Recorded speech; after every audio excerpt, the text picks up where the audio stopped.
La Fédération haïtienne de football, avec le plein support de la FIFA, organise un stage de haut niveau au Centre technique Joseph Blatter du 20 au 25 avril 2015 pour les entraîneurs de première et de deuxième division dans le cadre de la réforme du football national 2014-2018 et aussi dans le but de donner une autre dimension aux jeux pratiqués par les clubs en Haïti. La cérémonie de lancement s'est déroulée ce lundi en présence de 2 membres du comité exécutif de la FIFA, le secrétaire général Carlo Marcelin et Monique André, le directeur technique national Wilner Etienne, l'entraîneur de la sélection haïtienne des moins de 20 ans Jérôme Velfer, 2 anciennes gloires du football haïtien Philippe Vorbe et Mario Léandre, ainsi que Harold Edma et Ralph Kernizan. Le principal animateur de la formation sera le Suisse Marcel Parietti, formateur de haut niveau de la FIFA.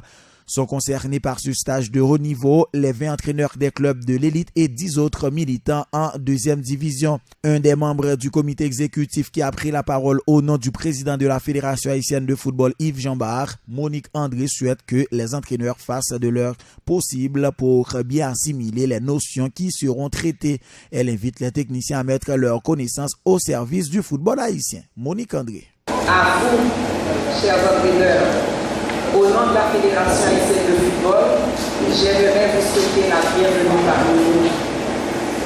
Nous sommes certains qu'à la fin de cette formation, vous partirez avec de nouvelles connaissances et soyez assurés que de notre côté, nous avons tout mis en place pour que votre séjour soit le plus agréable possible. Encore une fois, bienvenue parmi nous et bonne formation. Merci. Le directeur technique national Wilner Etienne a fait remarquer que l'objectif principal de cette session de formation, le développement du football dans le pays. Wilner Etienne a remercié tous ceux qui, d'une manière ou d'une autre, ont largement contribué à rendre possible cette formation, notamment la FIFA. Que ce soit les invités, le secrétaire général, notre entraîneur sélectionneur national assistant et le sélectionneur national privé, qu'il soit à Hall, on a tout presque dit. La seule chose, moi-même, mon intervention avant que M. Parietti prenne la parole, c'est quand même de présenter un petit peu des compliments à mon équipe, mon staff, qui quand même a beaucoup travaillé pour rendre possible cette formation, du moins cette journée inaugurale.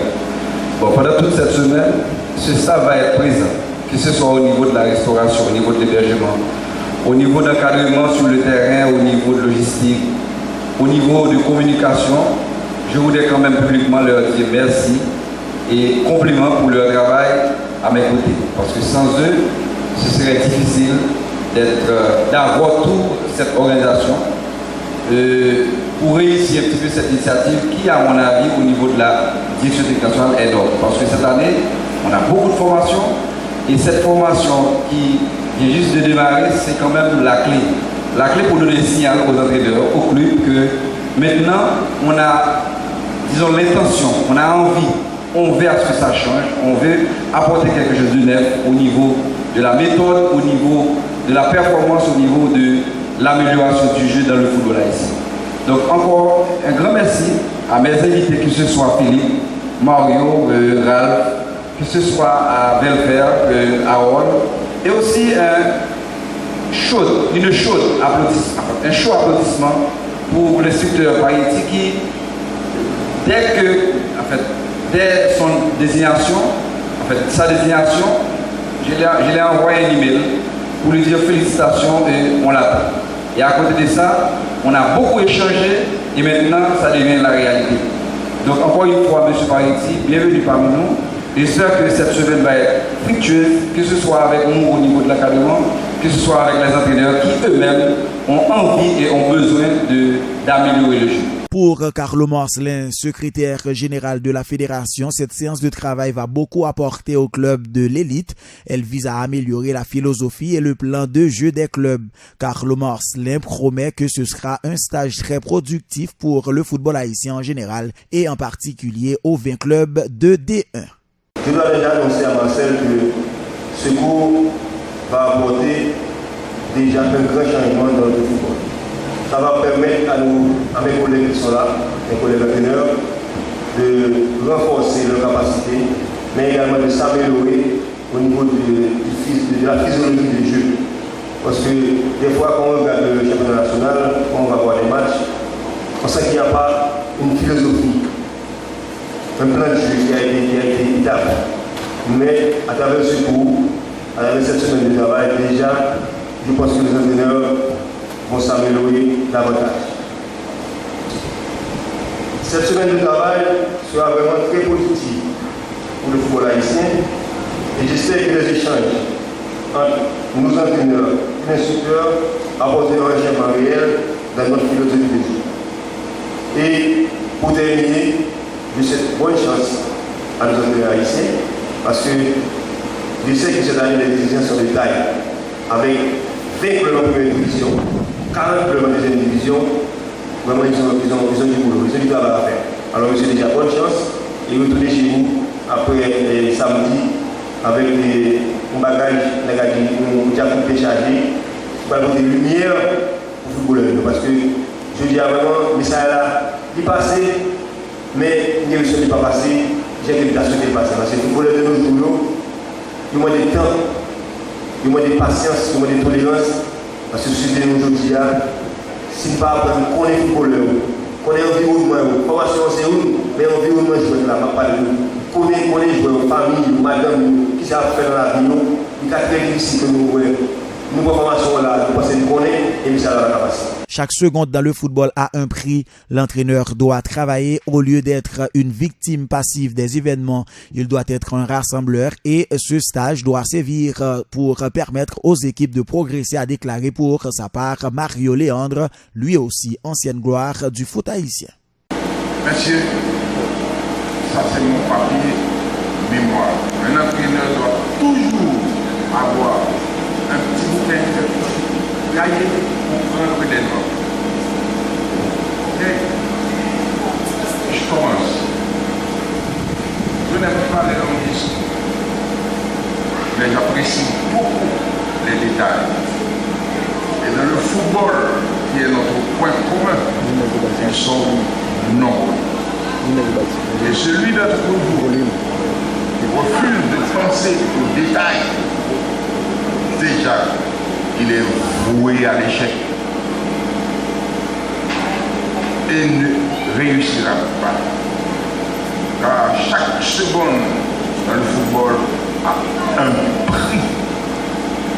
Disons mieux, la chute n'est rien, c'est la rebrousse qui fait mal et qui tue. L'entraîneur doit lutter, travailler, afin de chevaucher le monde au lieu d'être une victime passive des événements. Puisqu'après une maudite et humiliante défaite, on peut vieillir de 10 ans avec un contrat résilié. L'entraîneur doit être un rassembleur. On n'est rien sans les autres. Il ne faut jamais penser je, mais nous. Penser groupe, équipe, toujours donner priorité aux choses urgentes, tout en restant humble. Oui, la victoire est une plante rare, mais il faut savoir l'arroser. Comme la défaite amère n'est pas digestive, méfiez-vous de la défaite. Bon travail, les gars. Ralph Kernizan, le président de la Fédération haïtienne de tennis de table et préparateur physique, a profité de cet espace pour partager quelques anecdotes aux entraîneurs. Au cours de son intervention, Ralph Kernizan a insisté sur la notion d'apprentissage qui est selon lui fondamentale dans la réussite des entraîneurs. Avant la campagne de la Coupe du Monde de 1974, tout comme tous les parents ici ont voulu que leurs enfants soient des ingénieurs ou encore des médecins. Donc, j'ai dû me rendre en Amérique du Nord pour des études en génie. Mais après 3 ans d'études, je me suis rendu compte que c'était pas là mon boulot. Donc, j'ai décidé d'aller en éducation physique et sportive. Donc, ça a été une longue histoire. J'ai laissé le foot pour aller faire l'apprentissage de savoir en activité physique et sportive. Revenu au pays, j'ai quand même travaillé au Violet, j'ai quand même fait la campagne de la Coupe du Monde. Je me suis rendu à Vichy encore pour parfaire mes connaissances. Donc je vous raconte cette histoire pour vous dire que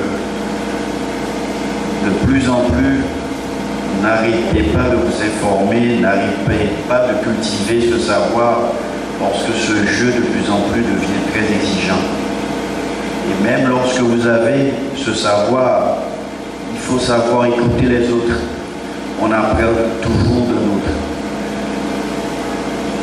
Les Jeux Olympiques se sont terminés il y a de cela 4 ans, je crois.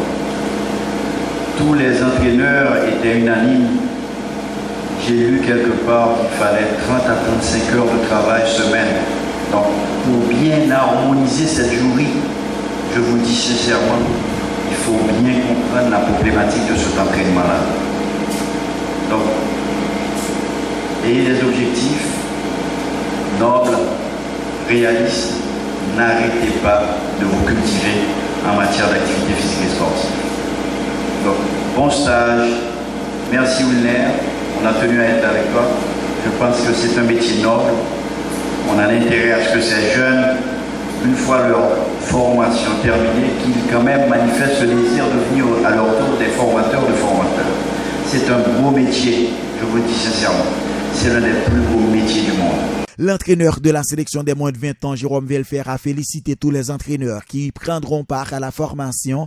Il affirme qu'un entraîneur doit se montrer responsable de son groupe. Il doit être sans cesse en réflexion sur lui-même. C'est au sein de son groupe qu'il doit retrouver la performance de l'équipe.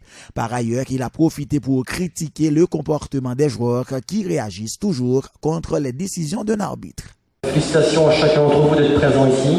Il faut oser croire qu'un entraîneur doit sans cesse être en réflexion sur soi-même, évidemment, mais en réflexion sur le groupe dont il a la responsabilité. Je ne parle pas d'une équipe, je parle d'un groupe. Et c'est au sein du groupe que vous devez trouver l'équipe performante. Tout à l'heure, M. Vorb a précisé qu'un entraîneur, c'est avant tout un éducateur. Et ce qui m'a surpris en venant ici, c'est la réaction des joueurs à chaque fois qu'un arbitre prend une décision. C'est à vous d'éduquer les joueurs, en tant qu'entraîneur, de montrer l'exemple. Je pense que vous avez un rôle pédagogique, quel que soit l'âge du joueur. C'est important de croire que votre fonction est bien plus importante que celle qu'on pourrait croire au bord du terrain. Elle se situe en dehors du terrain. Et on sait tous que vous avez un rôle de grand frère ou parfois même de père envers certains footballeurs. Il faut en prendre conscience. Il faut prendre conscience que la formation d'un entraîneur ne cesse jamais. Jamais. On doit être toujours à la recherche de se perfectionner. Et effectivement, ce qui m'a surpris aussi, c'est de voir certains entraîneurs aller voir des matchs sans prendre des notes. Tout à l'heure également, l'intervenant a bien précisé qu'un entraîneur doit toujours avoir de quoi écrire. C'est vraiment très important si on veut se perfectionner. Alors, j'ai dit que j'allais être court, mais il faut prendre conscience que, en plus de ce savoir pédagogique qui est à mon avis indispensable, il n'y a aucun savoir scientifique, aucun savoir-faire pédagogique, il n'y a aucune expérience technique qui puisse garantir la réussite d'un entraîneur. On ne peut pas dire, en faisant telle ou telle chose, qu'on va réussir. On peut réussir dans un club et avec les mêmes moyens, la même méthode, ne pas réussir ailleurs. Donc c'est à vous de prendre connaissance de l'identité du club. Chaque club a sa propre ADN. Et on ne peut pas réussir avec des rapports de force dans le football. Ça, c'est pas possible. Surtout dans un club. Alors moi, je vous félicite parce que j'ai vu beaucoup de matchs en Haïti depuis 1 an et demi. Et c'est un métier très difficile. Un métier difficile. En plus, à Haïti, vous n'avez pas forcément les moyens, les structures, pour vraiment mettre en pratique votre pensée philosophique du football. Souvent, vous devez vous adapter. Et l'adaptation, pour un entraîneur, c'est une des qualités qu'il faut développer. Moi, je vous félicite parce que déjà venir ici, ça veut dire qu'on avoue qu'on a besoin d'apprendre quelque chose. C'est déjà un premier pas important vers le progrès. Si on veut que nos sélections s'améliorent, si on veut à l'avenir que nos sélections puissent avoir des résultats, il faut avant tout que dans les clubs, les joueurs puissent progresser. Vous savez, on n'est pas magicien.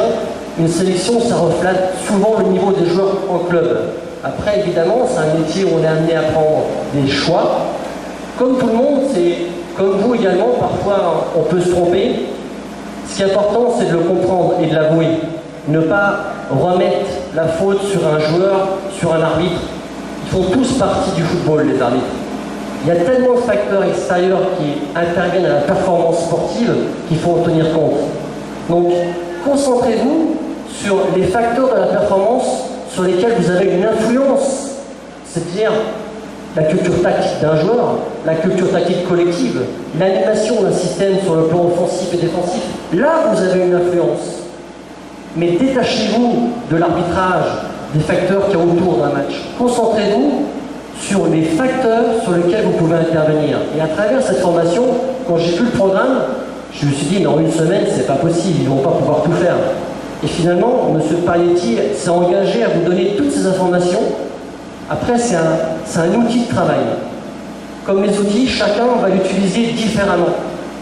Moi, je vous invite, cette semaine, à prendre le maximum d'informations, sans forcément vouloir tout comprendre à 100%. Osez faire confiance à M. Paglietti au contenu de cette formation, et ensuite, au fil des jours et des semaines qui suivront la formation, prenez un élément, mettez-le en application dans le club, maîtrisez-le, allez en chercher un autre. Et progressivement, vous allez comprendre que la technique, la tactique, pour un entraîneur, c'est capital. D'accord ? Voilà ce que j'avais à vous dire. Dernière chose, peut-être, la performance pour un entraîneur. Gagner un match, c'est pas vous qui allez le gagner. Vous avez préparé des joueurs pour le gagner. Donc vous êtes jugé par rapport à ce que vont faire les joueurs sur le terrain. N'oubliez jamais que le jour du match, vous avez le même adversaire que les joueurs. À vous de le faire comprendre. Quand on voit l'attitude des joueurs qui sortent, qui ne viennent pas vous serrer la main, ça c'est inadmissible. Ça fait partie de l'éducation. C'est à vous de le mettre en place. Mais la performance doit s'inscrire dans un projet humain dans vos clubs. Bien plus important que le résultat d'un match ou le classement d'une fin de saison. Là aussi, il faut définir une ligne de conduite dans votre club qui correspond à l'identité, à l'ADN du club, et s'y tenir. Et s'y tenir. Surtout, ce qui est important, c'est définissez une ligne droite, un chemin sur lequel les joueurs doivent vous suivre, et ne changez pas. Ne changez pas. Respectez votre subconscient, votre conscience, vos consignes vos hygiènes de vie. Il ne faut pas, à un moment donné, sortir de votre route. Même si le chemin qui mène au succès, on a l'habitude de dire qu'ils sont plus longs que larges, restez sur votre chemin. Gardez votre propre identité. À un moment donné, une équipe joue selon la pensée philosophique de l'entraîneur. Donc ne changez pas de pensée philosophique après une défaite. Restez sur votre ligne de conduite. Ça, c'est le plus important pour un entraîneur. L'animateur du séminaire Marcel Paglietti, expert suisse qui travaille au sein de la FIFA, a fait remarquer que ce stage sera surtout basé sur la philosophie du jeu. Il avoue qu'il lui sera difficile en une seule semaine de tout voir. L'important, dit-il, est de permettre aux entraîneurs de répéter tout ce qu'ils ont appris durant tout le séminaire. Il promet de se mettre à la hauteur afin de présenter un cours de haut niveau. En préambule, il me revient une agréable mission, c'est de vous apporter les salutations du comité exécutif de la Fédération internationale de football et en particulier de son président, M. Joseph Blatter. J'ai aussi un grand avantage parce que mon discours se résume à ce petit papier et il peut être même plus court puisque grâce aux interventions des éminents spécialistes qu'il y a autour de la table, ils ont déjà expliqué une bonne partie du cours. J'ai aussi entendu parler même du secrétariat général de notre ami M. Marcelin. Il fallait parler de philosophie de football. Et c'est vrai qu'à un moment donné, tout doit s'appuyer sur une philosophie. Déjà, est-ce que la fédération a une philosophie? Quels sont les critères du football haïtien? Est-ce qu'on reconnaît le football haïtien? Est-ce qu'on veut développer un football du type offensif ou défensif avec des considérations dans les dominantes de foot. Alors premièrement, j'aimerais dire bravo à la préparation, à la fédération haïtienne d'avoir demandé secours. Félicitations à tout le travail accompli. Les 2 semaines, comme Étienne l'a dit, on s'est échangé très rapidement depuis 1 mois pour faire un programme. Et le programme devrait vous faire peur. D'ailleurs, je dois aussi rappeler que, puisque à côté de moi, nous avons l'entraîneur assistant, M. Pelver, qui va d'ailleurs intervenir pendant le cours. On a mis aussi quelques intervenants au niveau de la fédération. Et je suis très heureux. Je ne viens pas ici pour faire un monologue. Je ne viens pas ici pour vous dire ce qui est faux, de vous apporter ce qui est juste. Et ce qui est important pour moi, c'est aussi de vous féliciter, vous, les entraîneurs. J'en connais des entraîneurs. Moi, international de football, j'ai fait 500 matchs en première division. Je sais ce que c'est d'être entraîneur. Non, désolé.